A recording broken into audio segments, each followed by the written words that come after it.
anonymous letter addressing concerns with leadership in the Guam National Guard has been released. Plus, one man has been caught on camera stealing a tip jar from a Jigo restaurant. Chris Barnett has that story. And we'll bring you the very latest with the closure of the Department of Public Health and Social Services main location over in Manilao. Hafade and good evening, everyone. Another anonymous letter sent to the governor raising concerns about her choice to lead the Guam National Guard. The latest describing, quote, the rapid decay of a great organization as a result of poor management and leadership. Here's more. The second letter in as many weeks to Adelup was written by a mid-level female in the Guard who says she's writing on behalf of the silent, the fearful, the dismissed, and exiled. The 9-page letter lambasts and questions the qualifications of current Guam National Guard Adjutant General Esther Agagi and her choices for her general staff. Quote, simply put, her staff picks are awful. The author saying one of the tag's picks is not only ineligible to serve as an assistant adjutant general because he's not a resident of Guam, and calling this person an idiot would be an understatement. Another general staffer was described as incoherent and has trouble forming complete sentences and was chosen solely based on her gender. The author says the Guard has a very unified command team, clarifying they're unified in promoting a climate of fear and fostering a culture of mindless drones who follow out blindly without regard to laws and regulations. The letter reads, soldiers fear they'll lose their careers or positions if they don't fall in line. The author included a list of names of several soldiers that had been transferred out for wanting to do the right thing and giving their opinion. It says the command team believes they're at war. It's them against everyone else within the organization. The anonymous letter points to what's called the TWD, or the Walking Dead. These are the soldiers who allegedly are not loyal to the command team. Although the letter states they're not asking the governor to relieve the adjutant general, despite it being the quickest and easiest solution, they just want her assistance to stop the madness. They're hoping to schedule a closed-door meeting where their identities will be protected to better explain their position. Meanwhile, the Guard confirms to KUAM it has found out who wrote the first anonymous letter about problems with Agagi's command staff. Guard spokesperson Major Josephine Blas. We do confirm that we're aware of the identity of the author, but we cannot confirm the member's name due to privacy. Is there any disciplinary action being taken against the author of the first letter? At this time, no personnel actions will be taken. Are there any planned in the future? I can't comment on that right now. They're still looking into it. Major Blas couldn't confirm whether or not Adjutant General Agagi met with Guard members following the release of the first anonymous letter. Governor Lulian Guerrero, in a previous interview with KUAM, said Agagi said she would deal with the letter. The governor said she would meet with Guard members, quote, if she had to. For Guam's News Network, Chris Barnett reports. The FBI will be investigating the viral video showing a police officer appearing to sucker punch a man in custody and in cuffs while being placed in a police cruiser. According to a media release from GPD, the FBI reached out to Chief of Police Steve Ignacio about the video. As a result, the chief will submit a formal letter for the FBI to conduct a civil rights violation investigation. Additionally, the chief has requested the AG's office to lead their criminal investigation into the matter. As we reported, a witness who shot the video of this incident told KUAM it occurred around noon on Tuesday at Ipaw Beach Park. A release issued this afternoon from the Department of Corrections states that the warden, Colonel Alan Borja, has been temporarily detailed to the Department of Parks and Recreation. That's until the completion of GPD's investigation into the escape of two halfway house inmates on October 9th. Borja will be under the supervision of Parks and Rec Director Richard Ibanez. Serving as the acting warden is Major Antone Uggan. Brandon Acosta plans to change his plea in his drug and theft-related cases. According to his attorney, Stephen Hattori, the plea agreement has been filed. Judge Adina Secola asked for an update on his other case, the murder and rape of teenager Tamika Nauta at her Dededo home. Hattori could only advise the court that trial has yet to be set, and they want to go to trial as soon as possible. Judge Secola scheduled his change of plea for December 12th. More information released through court documents about the Thanksgiving robbery in Dededo that sent an elderly woman to the hospital. 31-year-old Frank Aitasi was officially charged in the brutal incident. According to the filings, he admitted to the crime, saying he had just lost money while playing machines at a game room. He went inside the Bajado barbershop, saw the woman, hit her multiple times, and stole $900. He left the victim on the ground and fled on his mountain bike. He was charged with first-degree robbery with a special allegation of vulnerable victim, theft of property, felonious restraint, and strangulation. 36 years old and 5 months pregnant, and telling police she's been smoking meth since she was 18. Arlene Castro Pocaigui was picked up by police around 2:30 this morning in the parking lot of the A1 shoe store in Dededo. She was with a group of people and started experiencing visible involuntary muscle spasms in her arms and face. Police found her with drugs and drug paraphernalia. She allegedly told police she had smoked ice several hours before her arrest, adding she was supposed to use the money she just spent on meth to buy supplies for her 4 children at home. Pocaigui was arrested and charged with drug possession. A 31-year-old man traveling from Houston on his way to Saipan was busted at the Guam International Airport last night with almost 200 gross grams of meth hidden inside priority mail flat rate boxes packed in his carry-on bags. Alejandro Vincent Tebet told customs officers that he was asked to carry the meth and would be paid $6,000 when he returned to Saipan. He now faces multiple drug-related charges. And 35-year-old James Ryan Robinson and 40-year-old Isidro Manglonia were busted on drug charges and possession of a firearm without an ID. Robinson was the driver of a car that was pulled over on Tuesday morning near Astumbo Elementary in Dededo, while Manglonia was one of several passengers inside the vehicle. Although the car was pulled over for littering, police found more than they were expecting. Not only did Robinson not have a driver's license, the license plate was expired. Additionally, police found drugs and drug paraphernalia such as a digital scale, several clear plastic resealable baggies containing possible meth, and a makeshift glass pipe. Police also found a loaded firearm inside the vehicle. He came in for fried lumpia and left with $80 in tips. Chris Barnett has more on a robbery that took place last night in Jigo. Lauren Regis tells KUAM it was a regular night working at Xiao Mai in Jigo. She and her co-worker getting ready to start closing the restaurant at around 9:40 when a man came in to place an order. He ordered what? Fried lumpia, and then she asked him for payment. He said his friend was going to come in and pay it. So when she turned around to put the ticket up, then he just ran away with the ticket. And it was all caught on tape. The suspect, though, still at large, and while the Guam Police Department isn't releasing any information at this time, Regis gives KUAM a description of the perp.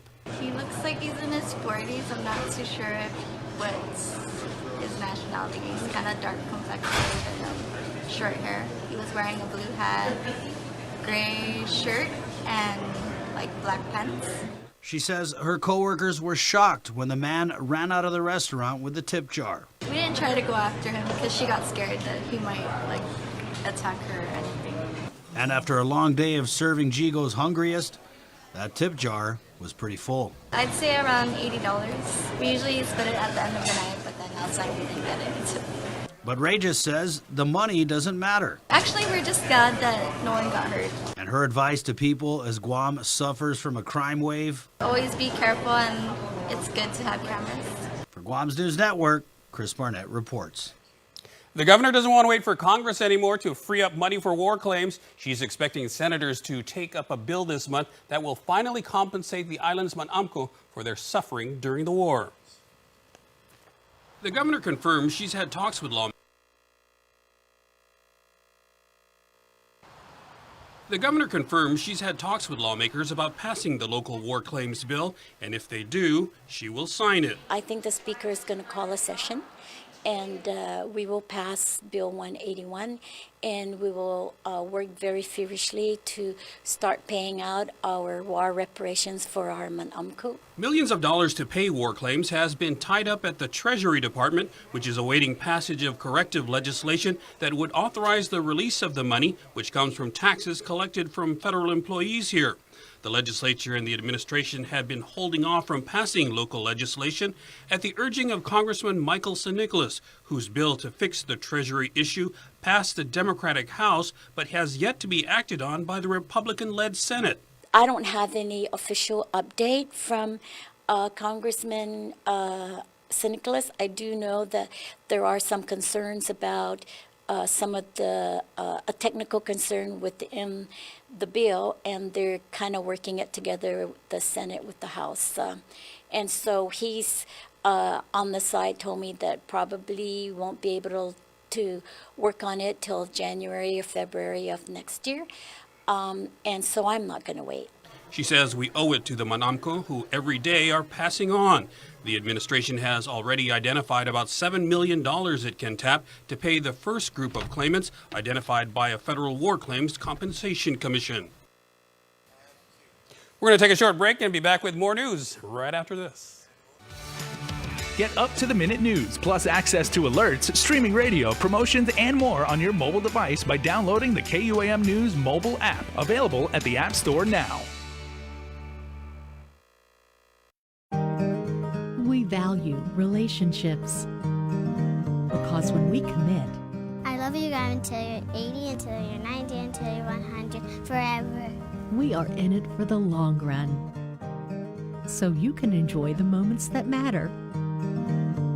Because when we commit to relationships, we never stop caring. Calvo's Select Care, health care that is always there for you. Federal employees and annuitants enroll today. The name Regalu, or gift in Chamorro, represents the generosity in the hearts of all Guamanians. More and more of our children are being removed from their homes due to child neglect, abuse, or other hardship. Let's give these kids the gift of a stable and loving home environment. Please support Igumemanaasi, which will soon open its doors to serve as an emergency foster care facility. Help us give our children a safe place to go. Matson is in this community. We've been in this community for decades. We're gonna be in this community for decades to come. Things will get busy, things will get quiet, but we're gonna be here. We're your hometown carrier. And that matters to us. Reliability is the core of our business. We take pride in ensuring that we arrive in Guam on time as scheduled. It's our local employees who understand the market, who understand the business, and provide that hard work for you each and every day.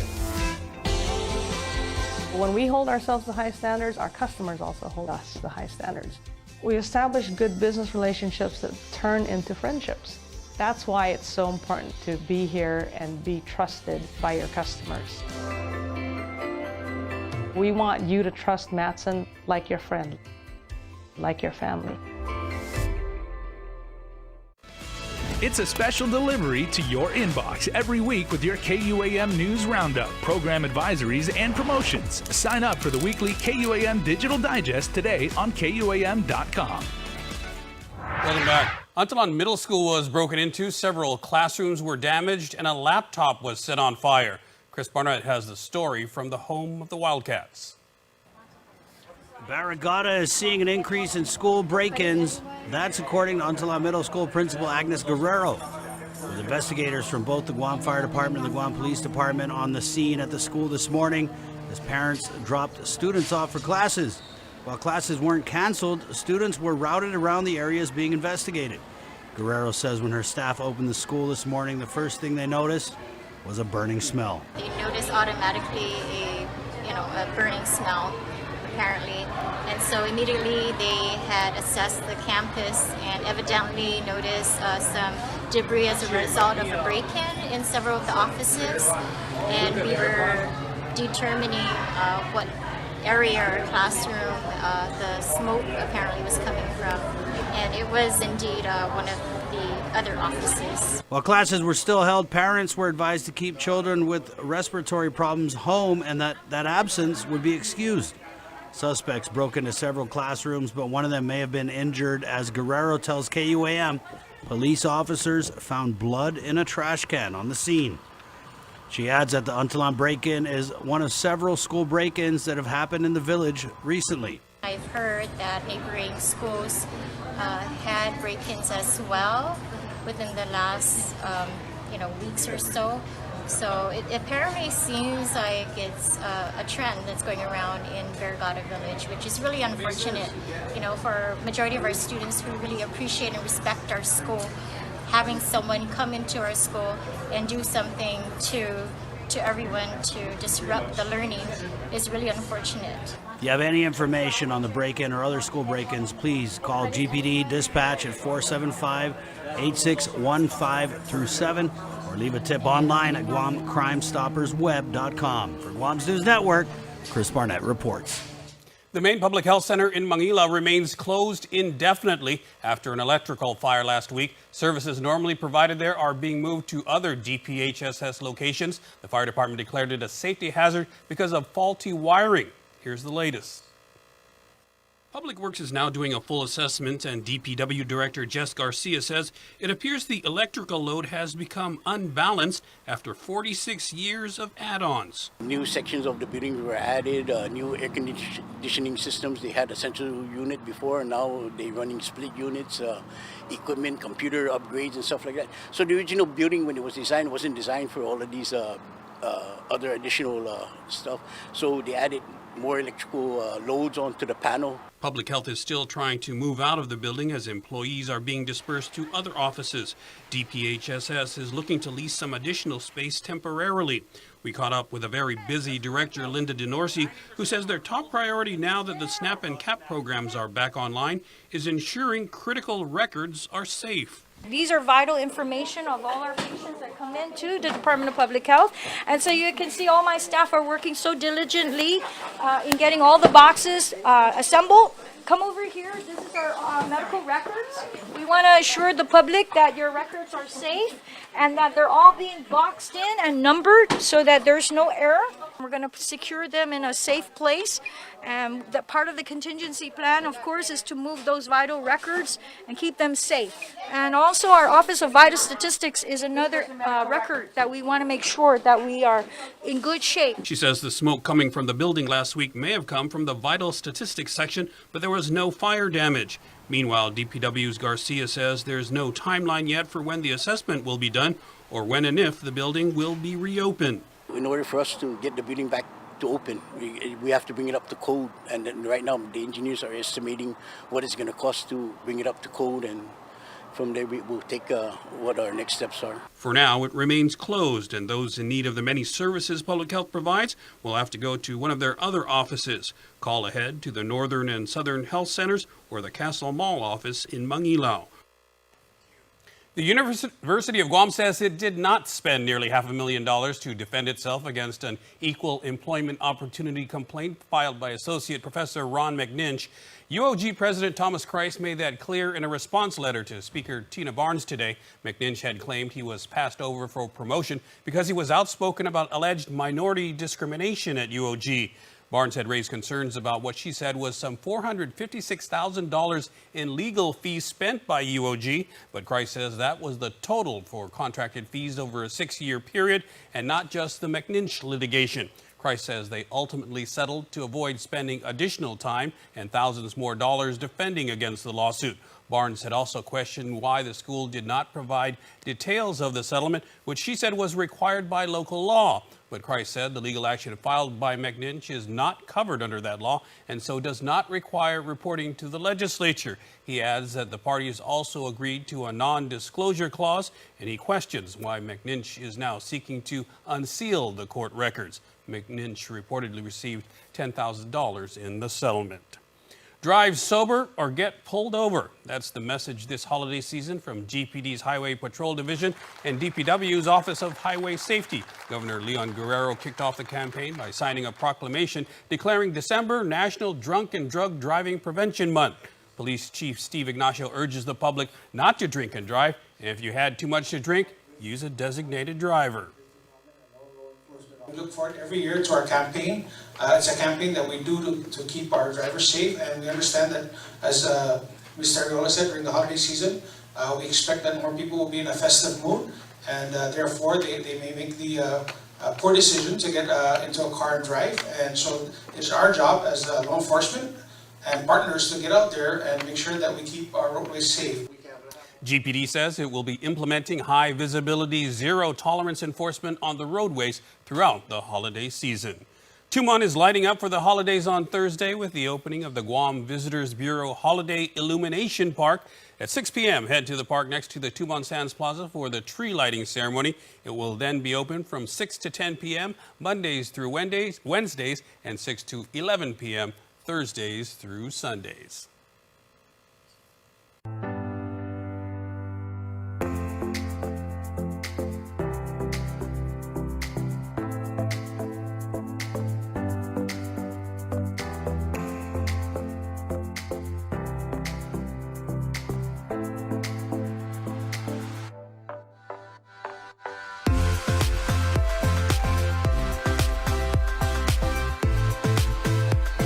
Make every day a plus.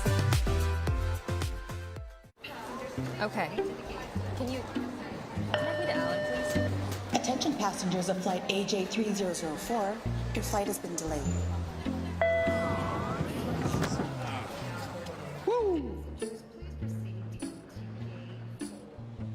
It's the flavor that makes you go, woo. McDonald's new spicy barbecue glazed tenders and chicken sandwich. Made with tender, juicy, all-white meat chicken. Available in 4, 6, or 10-piece chicken tenders. Try the spicy barbecue crispy chicken sandwich too. Holidays happening at Docomo Pacific's Red Friday. Purchase select phones on our popular Now program and choose a free gift, like free wireless earphones or huge discounts on the latest smartwatch. Prepaid friends get free load with select prepaid phones. And get a chance to win a Nintendo Switch when you take a selfie with our new AI dog, Spark. Come in for a happening holiday now. Docomo Pacific, better together. Some conditions apply. KUAM Sports is presented by Triple J.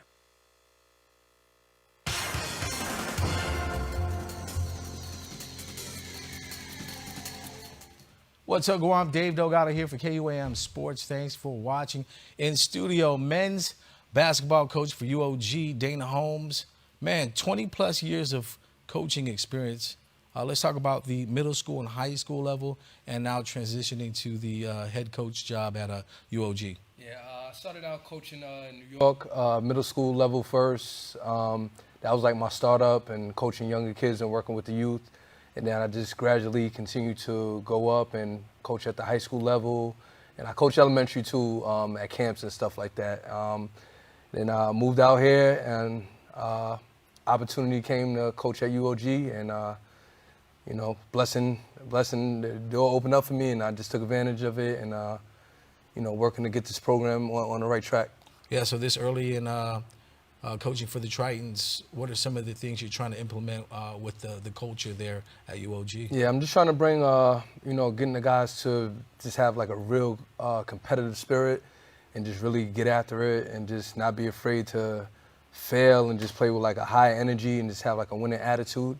That's my biggest thing, just, you know, changing the mindset. And, you know, the guys we're learning each other, you know. I got the job in October.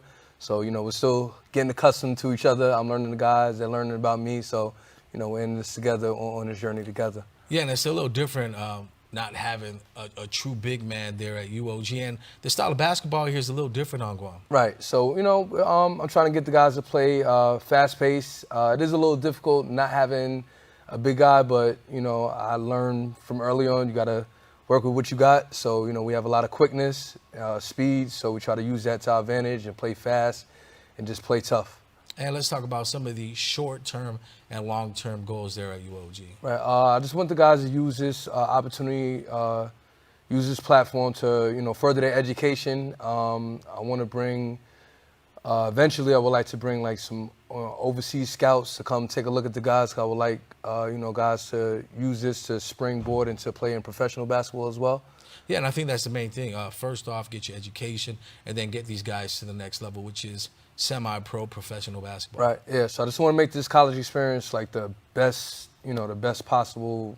I just want these guys to have fun and just develop great habits and just work hard and, you know, hopefully some of these guys can use, you know, basketball to, you know, earn a living for themselves. A lot of support from the athletic director there, Doug Palmer. Oh, Doug Palmer's his been great. Main vision there is to one day have a college-style tournament held at UOG. Right, so we're looking forward to, you know, we're just building and trying to get winning habits and hopefully, you know, we can start inviting teams from other islands to, you know, come play, whether it's a weekend showcase and, you know, have some overseas teams come play, national teams. Looking to travel in the future, so, you know, got a lot of plans, got a lot of work to do, but, you know, hopefully we get there one step at a time. Well, the guys are currently putting in some work in the Triton Men's Basketball League right now. Yes, so we got the playoffs coming up, finished up the regular season 4-6. Not too bad. Towards the end of the season, we started playing a whole lot better. You can see the progress. Playoffs is coming up, so we're just preparing for that. Playoffs is going to be very interesting. It's anybody's ball game. So we're just going to go out there and just work our butts off and try to win the championship. Well, appreciate you coming on the show. That's going to do it for sports. We're back right after this.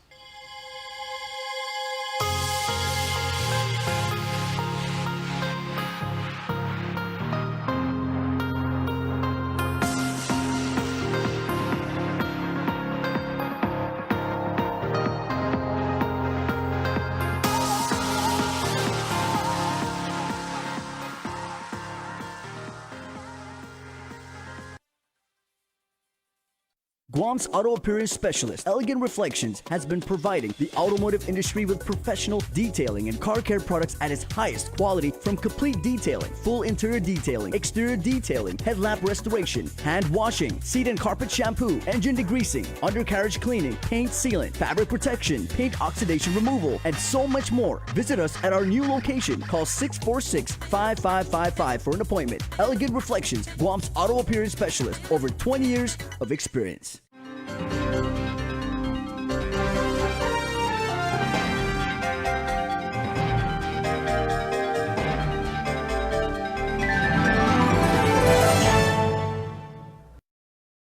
A beautiful, healthy smile is an expression of confidence. The more confident you are about your smile, the more likely you are to fully express your feelings without having to worry about the way your teeth look.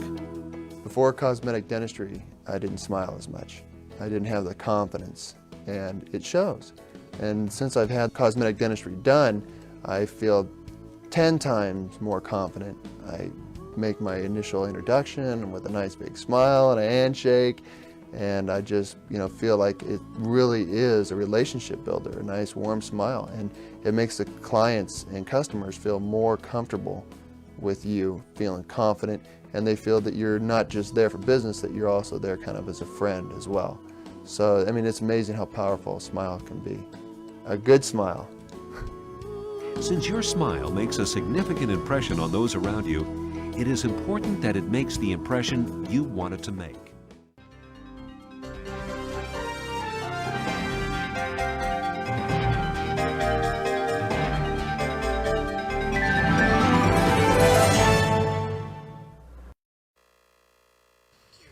And before we close out the news tonight, our latest round of birthday shout-outs from the Cold Stone Creamery Birthday Club.